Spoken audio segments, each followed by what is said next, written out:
The year was 2157. Humanity had finally achieved what many thought impossible, faster than light travel. The research vessel Star Voyager, led by Captain Frank Miller, was about to make its first test jump. Frank looked around the bridge at his nervous but excited crew. "All systems ready?" he asked. "Jump drive charged and ready, Captain," replied Engineer Susan Howard, her fingers dancing across the control panel. Lieutenant Olivia Grant, the ship's xenobiologist, was there only as an observer. No one actually expected to encounter alien life on this first short jump. She was simply documenting the effects of FTL travel on the samples of Earth organisms in her lab. Initiating jump in 3, 2, 1. Susan pushed the activation switch. The stars outside the viewports stretched into lines, then vanished entirely as the ship entered the jump space.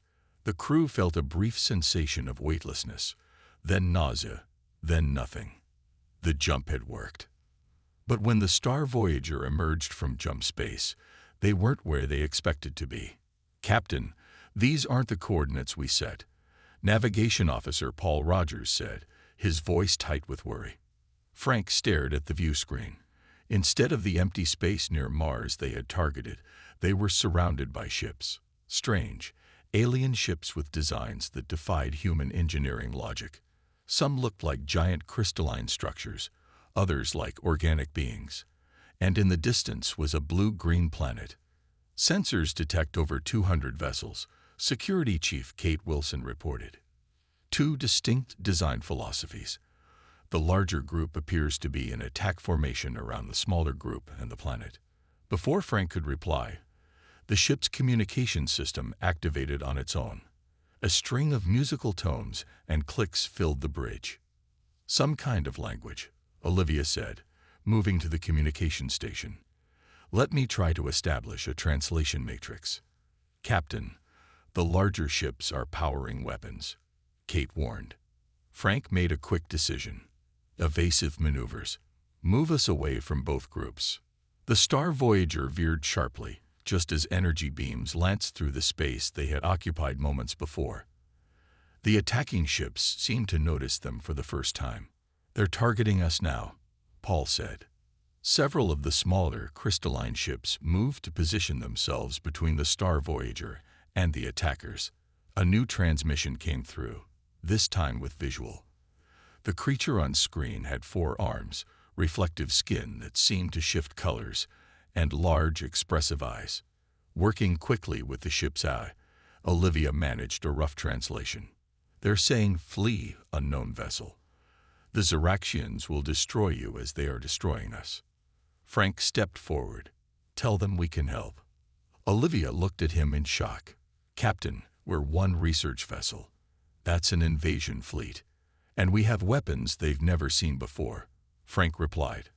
"Our ship was built to test more than just the jump drive." He turned to Weapons Officer Gray Harris. "Target the nearest attacking vessel. Low-yield fusion torpedo. Let's see how their shields handle it." The torpedo struck the alien ship, creating a bright explosion that temporarily disrupted its energy field. The effect on the battle was immediate. Both sides stopped firing, seemingly in shock. "The crystalline ships are hailing us again," Olivia said. "They're asking who we are." Frank straightened his uniform. "Tell them we are humans, from Earth, and ask them who they are." The reply came quickly. "We are the Elorans of the Galactic Commonwealth. The attackers are Ziraxians, a hive mind species that has been expanding through our outer territories for centuries." The Eloran representative, who introduced himself as Ambassador Zrel, seemed fascinated by the humans. "Our sensors indicate your biology is unlike anything in our records. The gravity and atmospheric pressure you evolved in would crush most Commonwealth species.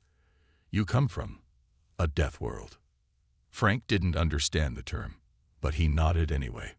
"Earth can be harsh, yes." Zral's color shifted to a deep blue.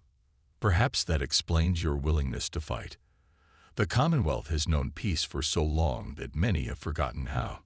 As the Ziraxian ships regrouped for another attack, Frank made humanity's first diplomatic decision in interstellar politics. Ambassador Israel, we offer our assistance against this threat. And with those words, the fate of two civilizations changed forever. 6 months had passed since the Star Voyager's accidental arrival in Commonwealth space. Earth and the Galactic Commonwealth had established official diplomatic relations. Humans learned that most Commonwealth species evolved on peaceful worlds with stable climates and few predators. They were shocked to discover Earth was classified as a Class 12 death world, the harshest known planet to produce sentient life. On the gleaming Commonwealth capital world of Axora Prime, Dr. Samantha Hayes stood before the Commonwealth Council. The Grand Chamber was filled with representatives from over 30 alien species. Some floated in special anti-gravity tanks, others required breathing apparatus, and a few were simply projected as holograms because they couldn't survive in the standard atmosphere. Samantha pointed to the star map displayed behind her. The red dots show Xeraxian fleet movements over the past 2 months. They're gathering at the edge of Commonwealth space here. The council members murmured among themselves. They had never faced a serious military threat. The Commonwealth had expanded through peaceful contact for 20,000 years. Their ships were designed for exploration and trade, not war. "How many ships?" asked Counselor Vex, a tall, thin alien with pale blue skin. "Over 500, based on our latest intelligence," Samantha replied. "Impossible," declared Counselor Triz, whose species communicated through color changes in their transparent bodies. "Our reports indicated the Xeraxians only had 200 ships in their entire fleet."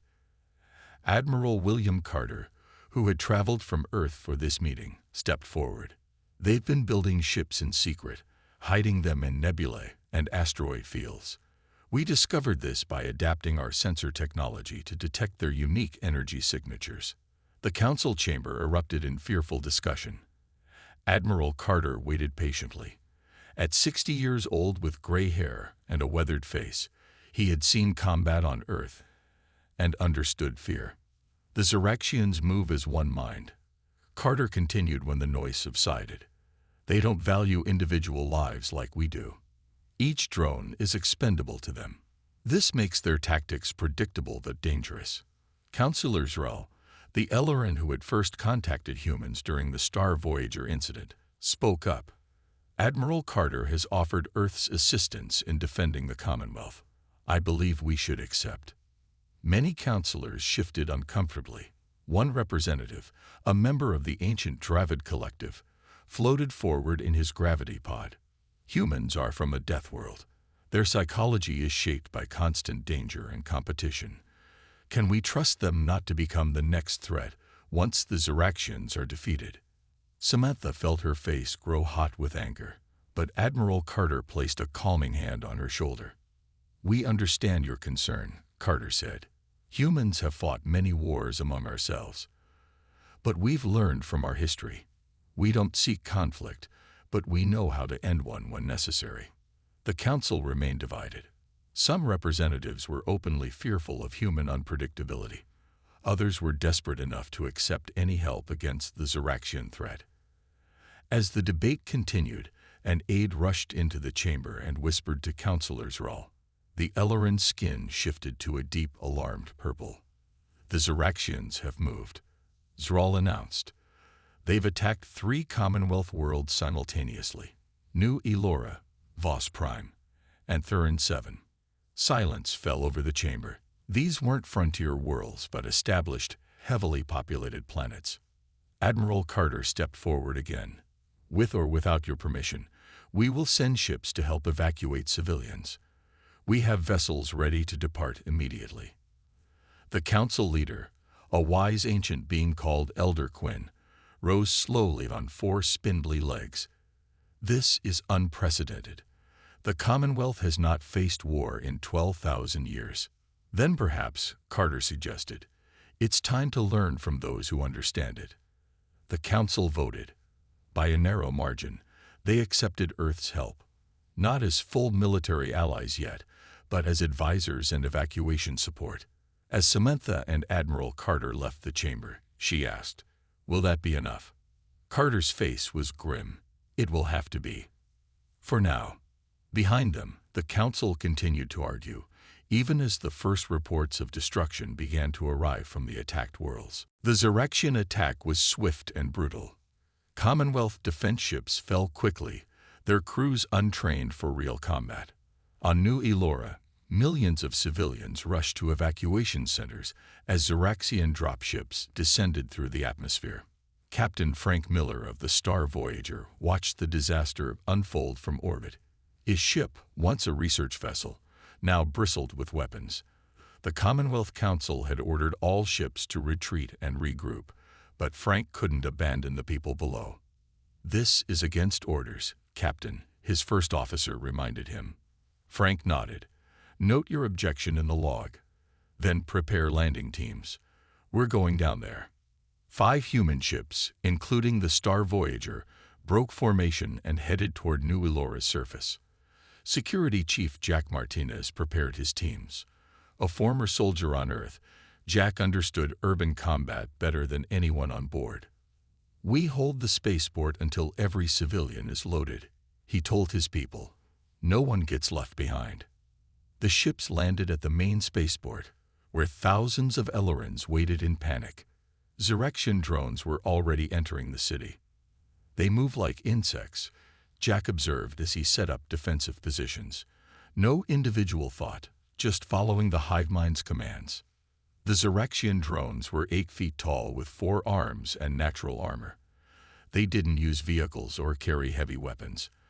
They didn't need to. Their numbers were overwhelming. When the first wave attacked the spaceport, Jack's team opened fire. The Commonwealth civilians watched in shock as the humans fought. Many had never seen violence before. Some covered their eyes or trembled as the sounds of combat filled the air. "Keep those people moving," Jack shouted as he reloaded his weapon. "We can't hold forever." On the 3rd evacuation ship, communications specialist Diane Wu was making an important discovery. She had been studying Xerexian communications since first contact, and now she was picking up their battle signals. "Captain," she called Frank over the radio. "I can hear them talking to each other. It's not words. It's like a code of electrical pulses." Frank ducked as debris flew overhead. "Can you disrupt it?" "Maybe," Diane replied. "Their drones receive commands through these signals. If we block them." For 6 hours, Jack's team held the perimeter while Diane worked. The humans rotated positions, using buildings and debris for cover. When one soldier was injured, another took their place. The Commonwealth civilians watched with a mixture of horror and amazement. "How can they keep fighting?" One Eloran asked another. "They must be exhausted." What the aliens didn't understand was that humans had evolved on a planet where endurance was necessary for survival. Long before technology, humans had hunted by simply outlasting their prey, walking for days if needed. This stamina was built into their genes. Finally, Diane made the breakthrough. Using the ship's communication array, she broadcast a jamming signal on the exact frequency the Xerexians used. The effect was immediate. The drones stopped in place, their movements becoming jerky and uncoordinated. Without the hive mind's guidance, they couldn't function. "It's working," Jack shouted. "Push them back while they're confused." The humans counterattacked, driving the drones away from the spaceport. The last evacuation ships were loaded and took off. Aboard the Star Voyager, Frank received reports from the other Commonwealth worlds under attack. The news wasn't good. While the humans had saved thousands on New Elora, millions more had been captured or killed elsewhere. When they returned to the Commonwealth fleet gathering point, the alien leaders were waiting. Some were angry that Frank had disobeyed orders. Others were grateful. "You risked your ships and crews for our people," Counselor Drall said. "Why?" Frank's answer was simple. "Because that's what humans do." Diane Wu's discovery about the Xerexian communication network spread quickly through the Commonwealth fleet. For the first time, they had a weapon against the hive mind.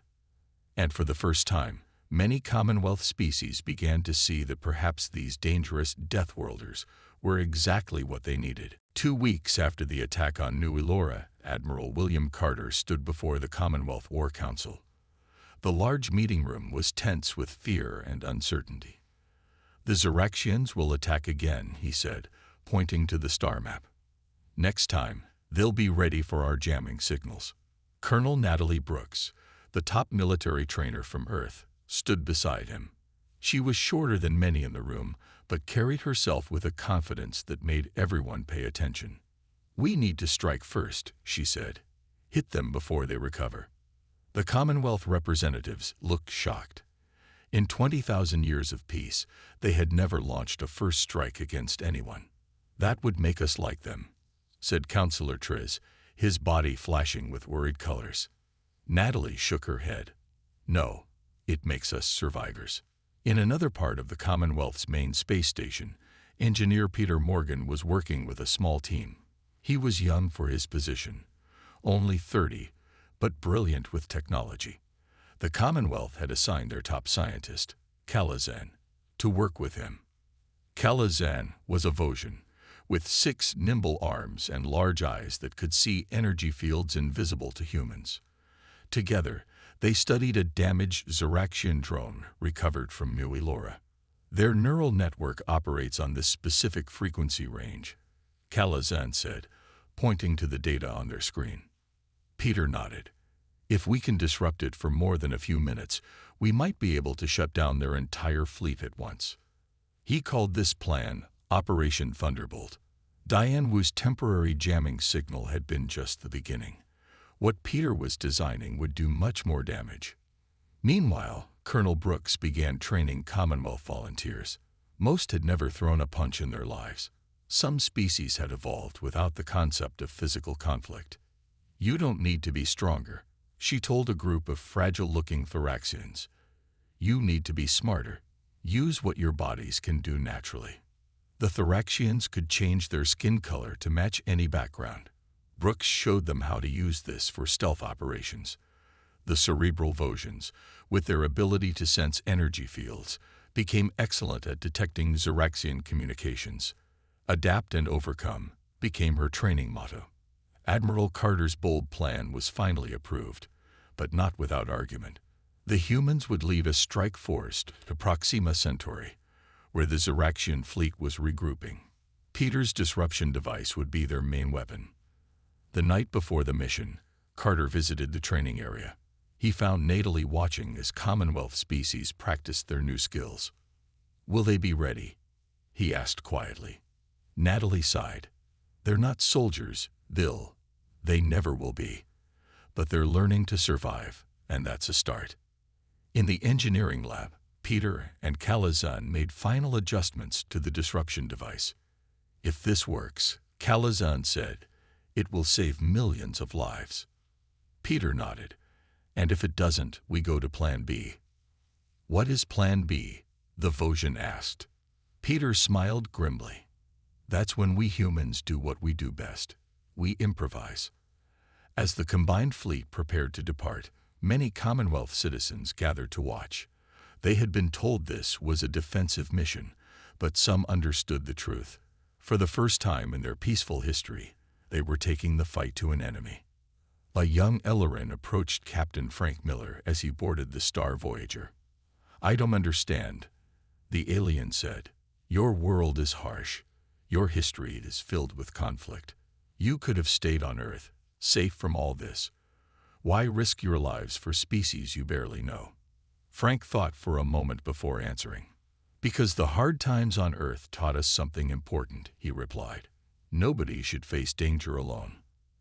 As the fleet jumped away, the Commonwealth citizens watching felt something new stirring inside them. Some called it hope. Others called it determination. The humans called it fighting spirit.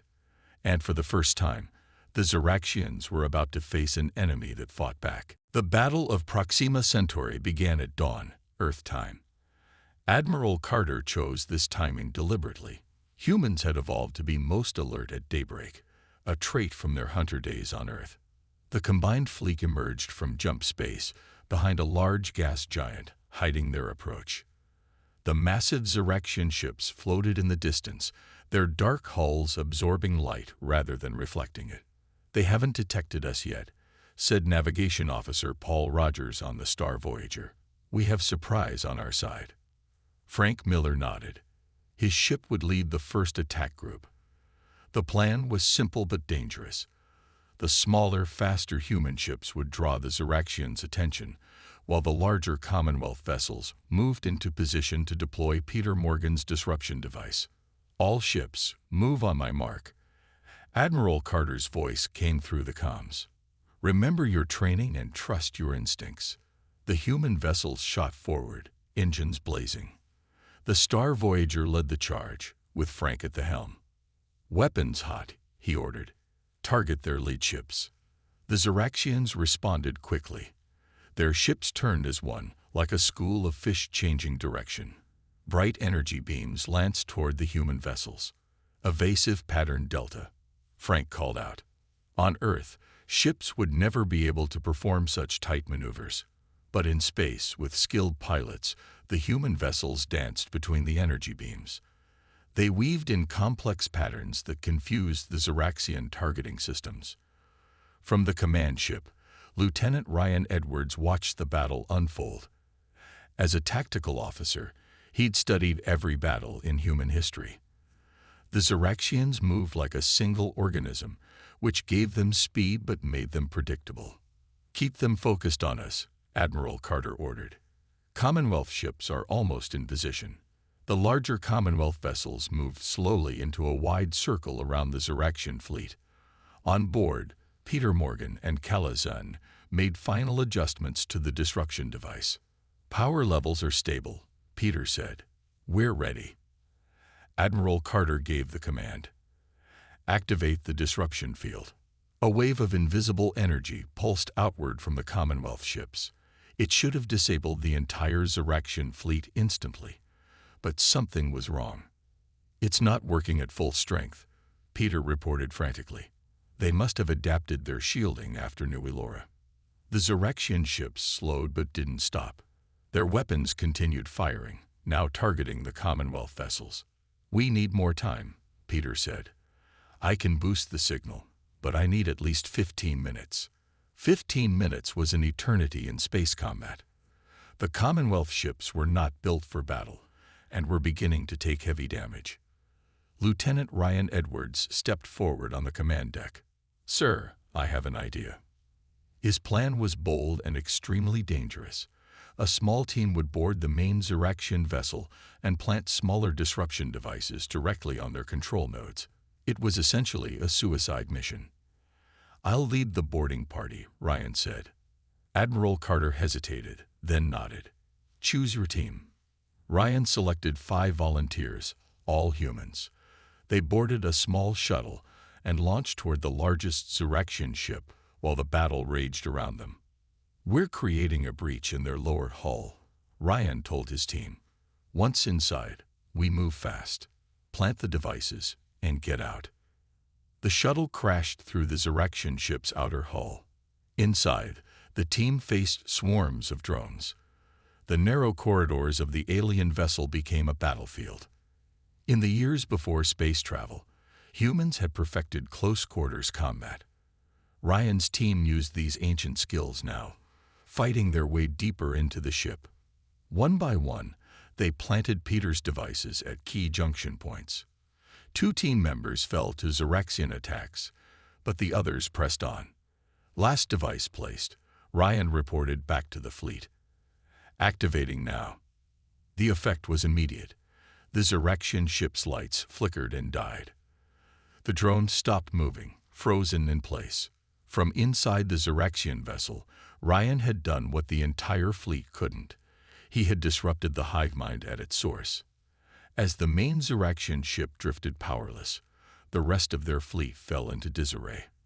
Without central command, they could not coordinate their attacks. "All ships, press the advantage," Admiral Carter ordered. The battle ended in victory, but at a heavy cost. Half the human fleet was destroyed. Ryan and 1 other member of his team managed to escape the Xeraxian ship before it exploded. When the survivors returned to Commonwealth space, they found something unexpected waiting for them: respect. The great hall of the Commonwealth Council was filled to capacity. Representatives from all member species had gathered to discuss the victory at Proxima Centauri and what would come next. For the first time, humans sat as honored guests rather than strange outsiders. Admiral William Carter and Dr. Samantha Hayes represented Earth at the central table. Across from them sat the leaders of the Dravid Collective, ancient beings who had guided the Commonwealth for thousands of years. The victory was significant, said Elder Quinn, the head of the council. But at what cost? Half the human fleet destroyed, hundreds of lives lost. Samantha leaned forward. Those men and women knew the risks. They chose to fight because they believed the Commonwealth deserves to exist. The council chamber divided into loud discussions. Some species, led by the Elorans, wanted to form a permanent alliance with humanity. Others, especially the Dravid Collective, remained cautious. "We cannot rush into further conflict," argued Dravid Representative Tolix. His translucent body pulsed with concerned colors. "For millennia, the Commonwealth has expanded through peaceful means. If we embrace human military methods, we risk becoming like the Xeraxians ourselves." Many council members nodded in agreement. The fear of changing their peaceful society was strong. Admiral Carter stood slowly. At his age, the artificial gravity of the space station made his joints ache. But he stood tall as he addressed the council. "I understand your concerns," he said. "Earth's history is filled with wars. We fought over land, resources, ideas, and sometimes simply fear of those different from us." The council chamber grew quiet. "But we learned from those mistakes," Carter continued. "We don't want to make the Commonwealth into a military empire. We want to give you the tools to defend yourselves, so you can continue your peaceful exploration of the galaxy." As the debate continued, Commander Eric Kelly entered the chamber. He had been monitoring Xeraxian communications since the battle. His face was grim as he approached Admiral Carter and whispered in his ear. Carter's expression darkened. He stood again and addressed the council. "We've intercepted Xeraxian communications. They're not retreating. They're regrouping for a massive assault on the Commonwealth's core worlds, including this one." The chamber erupted in panic. Many species had never faced the possibility of their homeworlds being attacked. Ambassador Zrel of the Elorans stepped forward. His skin had shifted to a determined blue color. "We need the humans," he said firmly, "not just as advisors, but as full allies. They understand war in ways we never can." The Dravid representatives floated higher in their gravity pods, a sign of agitation. "If we embrace the ways of the Deathworlders, we will change forever," said Tolix. "Our peaceful society will be lost." Samantha Hayes stood up. Unlike Admiral Carter with his military bearing, she moved with the grace of a scientist. Her voice was gentle but firm. "Change is already here," she said. "The question isn't whether the Commonwealth will change, but how. Will you change by choice or by conquest?" She walked to the star map and pointed to Earth. "Our planet taught us harsh lessons. We faced predators, natural disasters, and our own violent tendencies. But those challenges made us stronger, more adaptable." Her voice grew passionate. "We don't want to make you into warriors. We want to show you that standing up against threats doesn't mean losing who you are." Ambassador Zral moved to stand beside her. "I have seen these humans fight, not for glory or conquest, but to protect others. Is that not the highest ideal of the Commonwealth?" As the council debated, Lieutenant Ryan Edwards recovered in the medical bay. His boarding action had turned the tide of battle, but at great cost. 2 of his team would never return home. A young Xeraxian healer approached his bed. "Why did you do it?" she asked. "Why risk your life for planets you've never even visited?" Ryan thought for a moment. "Because back on Earth, we have a saying. The only thing necessary for evil to triumph is for good people to do nothing." The council's debate continued long into the night, with the fate of 2 civilizations hanging in the balance. The warning came too late. While the Commonwealth Council debated, the Xeraxian Grand Swarm made its move. Using a jump technology never seen before, they bypassed the outer defense systems and appeared directly above Axora Prime, the Commonwealth capital.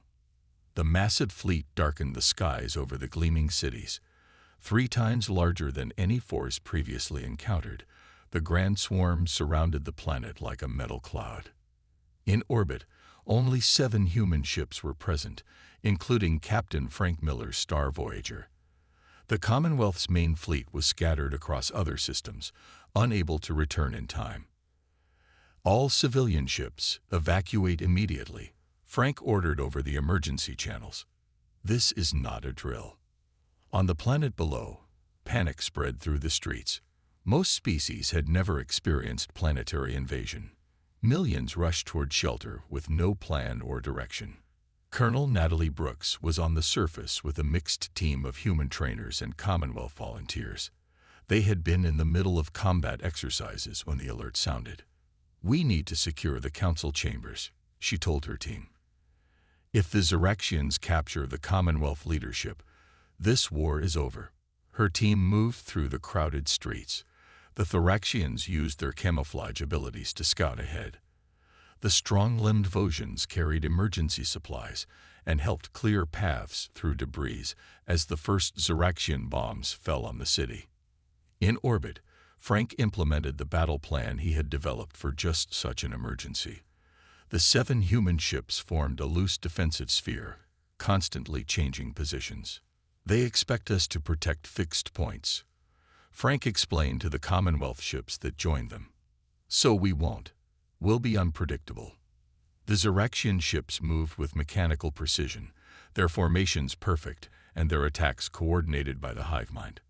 But this strength was also a weakness. They couldn't adapt quickly to unusual tactics. "Now," Frank ordered.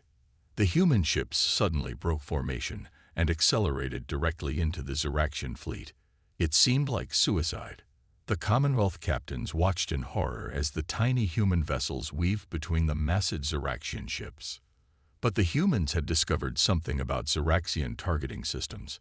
They couldn't lock onto objects moving above a certain speed at close range. The human ships were nearly invisible to them, too fast and too close to track. "Target their command nodes," Frank ordered, just like Lieutenant Edwards did at Proxima Centauri. On the surface, Colonel Brooks and her team reached the council chambers. They found the council members still arguing even as the building shook from nearby explosions. "We need to move you to safety," Brooks told them. "The Xeraxians will target this building first." Elder Quinn rose slowly. "We cannot abandon our people." Brooks nodded with new respect. "Then we defend this position together." She organized the council chamber's defense. The Thoraxians used their camouflage to set up ambush points. The Vosians, with their ability to sense energy fields, could detect approaching Xeraxian drones before they arrived. And the humans taught everyone how to fight. When the first wave of Xeraxian drones breached the building, they met unexpected resistance. Species that had never raised a hand in violence fought with desperate courage to protect their way of life. Brooks moved among them, providing guidance and support. "Remember your training. Use your natural abilities. You don't need to fight like humans." In orbit, Frank's strategy was working. The Xeraxian ships fired at each other in their attempts to hit the fast-moving human vessels. Confusion spread through their ranks as the hive mind struggled to adapt. But the humans paid a heavy price. 2 ships were destroyed, their crews lost. The remaining 5, including the Star Voyager, suffered heavy damage but continued fighting. "We just need to hold until the Commonwealth fleet returns," Frank told his crew, even as another blast rocked their ship. On the planet's surface, Commonwealth citizens watched in awe as humans and trained Commonwealth volunteers fought side by side. They saw the Deathworlders not as frightening savages but as protectors, willing to sacrifice everything to save a civilization not their own. As the battle raged, something unexpected began to happen. The Commonwealth species started to change. Not physically, but in spirit. They found courage they never knew they possessed. And the Xeraxians, for the first time in their expansion, faced an enemy they could not understand or predict. The battle for Axora Prime lasted 3 days. On the third day, the Commonwealth main fleet finally returned, led by Admiral Carter. They arrived to find a changed world. The once pristine capital was scared by combat. Buildings lay in ruins, and smoke filled the air. But the planet still stood. The few human ships, joined by brave Commonwealth defenders, had somehow held back the massive Ziraxian force.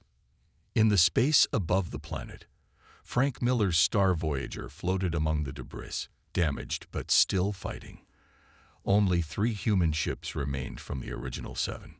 Commonwealth fleet has arrived, reported Communications Officer Diane Wu, her voice hoarse from days without rest. Frank allowed himself a small smile. Tell them they're late to the party. On the surface, Colonel Brooks and her mixed team of humans and Commonwealth volunteers still defended the council chambers. The Grand Hall was now a makeshift hospital and command center. Elder Quinn moved among the wounded, offering comfort despite his own injuries. When the Commonwealth reinforcements landed, they found something no one expected. The peaceful species of the Commonwealth were fighting back, not with human weapons or tactics, but in their own unique ways. The Thoraxians used their camouflage abilities to confuse and misdirect the drones. The telepathic Vosians disrupted the hive mind signals. They've adapted, Brooks told Admiral Carter when he reached the council chambers, just like humans always have. With the arrival of the main fleet, the tide turned. The Ziraxian Grand Swarm, already confused by the unexpected resistance, began to retreat. For the first time in their long history of conquest, the hive mind had encountered a force it could not overcome. 1 week later, in the partially rebuilt council chambers, a historic ceremony took place. Admiral William Carter and Elder Quinn stood side by side before representatives of both civilizations. Today, we formally recognize Earth as a full member of the Galactic Commonwealth, Elder Quinn announced, his voice carrying through the hall. The Axora Accords, as they would be known, established a new relationship between Earth and the Commonwealth. Humans would serve as defenders of the Commonwealth, while the other species would share their scientific and cultural knowledge. We once feared the Deathworlders, Elder Quinn continued. We thought their harsh evolution made them too dangerous to join our peaceful society. We were wrong. It made them exactly what we needed. Admiral Carter signed the document with a steady hand. Earth is honored to stand with the Commonwealth. Together, we are stronger than either could be alone. The ceremony concluded with Captain Frank Miller and Ambassador Zrel unveiling plans for a joint academy. Young humans would train alongside Commonwealth species, teaching and learning from each other. The Ziraxians have retreated to their home systems, Frank told the gathered representatives. But they are not the only threat in this galaxy. There are dangers in the unexplored regions that neither humans nor the Commonwealth could face alone. In the months that followed, Commonwealth scientists began to study Earth's harsh environment. They sought to understand how such difficult conditions had produced a species with such remarkable adaptability. Humans, in turn, learned from the Commonwealth's millennia of peaceful cooperation and scientific advancement. The once feared Deathworlders had found their place in the galactic community. They were protectors, teachers, and friends. On the newly established Joint Academy on Axora Prime, Lieutenant Ryan Edwards, now recovered from his injuries, watched as human instructors taught Commonwealth cadets how to defend themselves. In another hall, Commonwealth scientists taught humans about technologies beyond Earth's development. A young Ellerin student approached Ryan. Is it true what they say, that on Earth you face danger every day of your lives? Ryan smiled. Not every day. But we grew up knowing that life can be challenging, and that the best way to face those challenges is together. He looked out at the stars visible through the Academy's transparent dome. That's the lesson we brought to the galaxy. And that's why, when Deathworlders saved the Commonwealth, aliens stood in shock. In the depths of space, the Ziraxian hive mind analyzed its defeat. For the first time, it knew fear. The Deathworlders had done what no species had ever accomplished. They had united the galaxy against them, and the galaxy would never be the same again.